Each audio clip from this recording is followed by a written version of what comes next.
السلام علیکم ورحمۃ اللہ وبرکاتہ۔ میرا نام سمیرہ ہے اور میں رائے چوٹی سے آئی ہوں۔ میری کلاس الصف الاول ہے۔ نحمدہ ونصلی علی رسولہ الکریم، اما بعد۔ میں سب سے پہلے اس اللہ وحدہ کا شکریہ ادا کرتی ہوں جس نے ہم تمام کو اشرف المخلوقات میں پیدا کیا، اور لاکھوں کروڑوں درود و سلام ہو ہمارے آخری نبی جناب محمد مصطفیٰ صلی اللہ علیہ وسلم پر۔ آج میں جس موضوع پر روشنی ڈالنا چاہتی ہوں اس کا عنوان یہ ہے، ہر فرد ہے ملت کے مقدر کا ستارہ۔ اس دنیا میں کوئی بھی شخص جو کچھ کرتا ہے صرف اپنے لیے نہیں کرتا، بلکہ اس کے آس پاس بہت سے ایسے افراد ہوتے ہیں جو اس کے اچھے یا برے کردار کا اثر لیتے ہیں اور اس کے کردار کو اپنے لیے نقوش راہ بناتے ہیں۔ یہی وجہ ہے کہ اسلام نے ایک شخص کے عمل و کردار کے اثر سے دوسرے افراد و اشخاص جو بھی عمل کرتے ہیں اس کے ثواب و عذاب میں اس کا حصہ قرار دیا ہے۔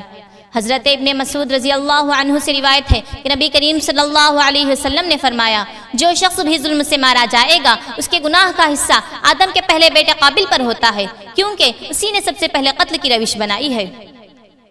محترم سامعین و سامعات، چنانچہ قبیلہ مضر اللہ کے رسول صلی اللہ علیہ وسلم کے پاس تشریف لائے۔ ان کی غربت دیکھ کر آپ صلی اللہ علیہ وسلم کے تیور بدل گئے۔ چنانچہ آپ صلی اللہ علیہ وسلم نے ایک خطبہ دیا، فرمایا، اے لوگوں، بس اللہ سے ڈرو جس نے ہمیں ایک جان سے پیدا کیا، اور یہ آیت تلاوت فرمائی، اتقوا اللہ ولتنظر نفس ما قدمت لغد۔ چنانچہ لوگوں نے اپنی استطاعت کے مطابق سامان آپ کی نظر کیا تو آپ صلی اللہ علیہ وسلم نے فرمایا، جس نے اسلام میں بہتر روش اپنائی اسے اس کا ثواب ملے گا، اور اس شخص کا بھی جو اس کے بعد اس پر عمل کرے گا بغیر اس کے کہ اس کے اجر میں سے کچھ کمی ہو، اور جو اسلام میں بری روش اپنائے گا اس پر اس کا بوجھ ہوگا، اور اس شخص کا بھی جو اس کے بعد اس پر عمل کرے گا بغیر اس کے کہ اس کے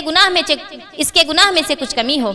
چونکہ ہر شخص کے عمل و کردار کا اثر دوسروں پر ہوتا ہے، اور اس کا اچھا یا برا کردار دوسروں کو دعوت عمل دیتا ہے۔ اسی لیے اسلام میں نیکیوں کا حکم دینے اور برائی سے روکنے کو ضروری قرار دیا ہے، تاکہ مسلم معاشرے کو برائیوں سے بچا کر نیکیوں کی راہ پر لایا جا سکے۔ اور یہیں سے راز بھی کھلتا ہے کہ مسلم معاشرے کا ہر فرد اچھا ہو یا برا پورے معاشرے کا ذمہ دار ہوتا ہے، اور اس کا کردار جو کہ اپنے لیے نہیں ہوتا بلکہ معاشرے کے دوسرے افراد کے لیے دعوت عمل ہوتا ہے۔ اسی لیے برائی کو دیکھ کر اس سے راضی رہنے کا گناہ اس گناہ کو کرنے کے برابر ہے۔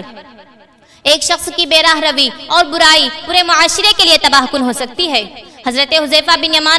یمان سے مروی ہے کہ نبی کریم صلی اللہ علیہ وسلم نے فرمایا، تم نیکی کا حکم دو اور برائی سے روکو، اگر ممکن ہے اگر تم ایسا نہ کرو گے اللہ تم پر عام عذاب اتارے گا، اور تم دعا کرو گے تو بھی سنوائی نہیں ہوگی۔ برائی سے روکنے کے لیے ضروری ہے کہ ایک شخص خود اسی برائی میں آلودہ نہ ہو، کیونکہ ایسے شخص کی نصیحت مضحکہ چیز ہو کر رہ جاتی ہے اور اس کی سزا بھی بہت سخت ہے۔ محترم سامعین و سامعات، اخیر زمانے میں جب با اثر افراد برائی کریں گے تو ان کی برائی کو دل سے برا سمجھنا بھی باعث نجات ہوگا۔ بلکہ ایک روایت میں ہے کہ حضرت ابو ثعلبہ رضی اللہ عنہ نبی کریم صلی اللہ علیہ وسلم سے اس آیت علیکم انفسکم لا یضرکم من ضل اذا اہتدیتم کے بارے میں دریافت کیا تو آپ صلی اللہ علیہ وسلم نے فرمایا، تم نیکی کا حکم دیتے رہو اور برائی سے روکتے رہو، یہاں تک کہ جب دیکھو کہ کنجوسی کی اطاعت اور خواہش نفس کی پیروی ہو رہی ہے اور دنیا ہی کو سب کو سمجھا جا رہا ہو اور ہر شخص اپنی اپنی رائے پر مصر ہو، تو تم اپنی فکر کرو اور عوام کو چھوڑ دو، کیونکہ تمہارے پیچھے صبر کے دن ہوں گے، ان میں صبر کرنا ہاتھ میں انگار لینے کے برابر ہوگا، اور جو ان دنوں میں صبر کرے گا اسے 50 شخص کے عمل کا ثواب ہوگا۔ صحابہ نے سوال کیا، اے اللہ کے رسول، ان میں سے 50 شخص کے عمل کے برابر؟ تو آپ صلی اللہ علیہ وسلم نے جواب دیا، ہاں، تم میں سے 50 شخص کے عمل کے برابر۔ محترم سامعین و سامعات، شاید کہ زبردست فتنے کا زمانہ ہوگا جب لوگ دولت دنیا کی فکر میں رہیں گے اور ہر شخص اپنے کو سب سے ہوشیار سمجھے گا اور کسی کی کوئی بات سننے کو تیار نہیں ہوگا۔ ایسے وقت میں لوگوں کو برائی سے روکنا تو درکنار خود دین پر عمل کرنا دشوار ہوگا۔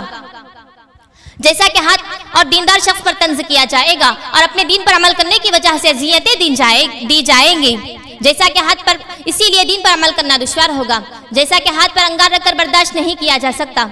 اور جو ان دنوں میں صبر کرے گا اسے 50 صحابہ کے عمل کا ثواب ہوگا۔ آخر میں اللہ تعالیٰ سے دعا ہے کہ اللہ تعالیٰ ہم تمام کو نیکیوں کا حکم دینے اور برائی سے روکنے کی نیک توفیق دے، آمین ثم آمین۔ السلام علیکم ورحمۃ اللہ وبرکاتہ۔ اللہ اللہ اللہ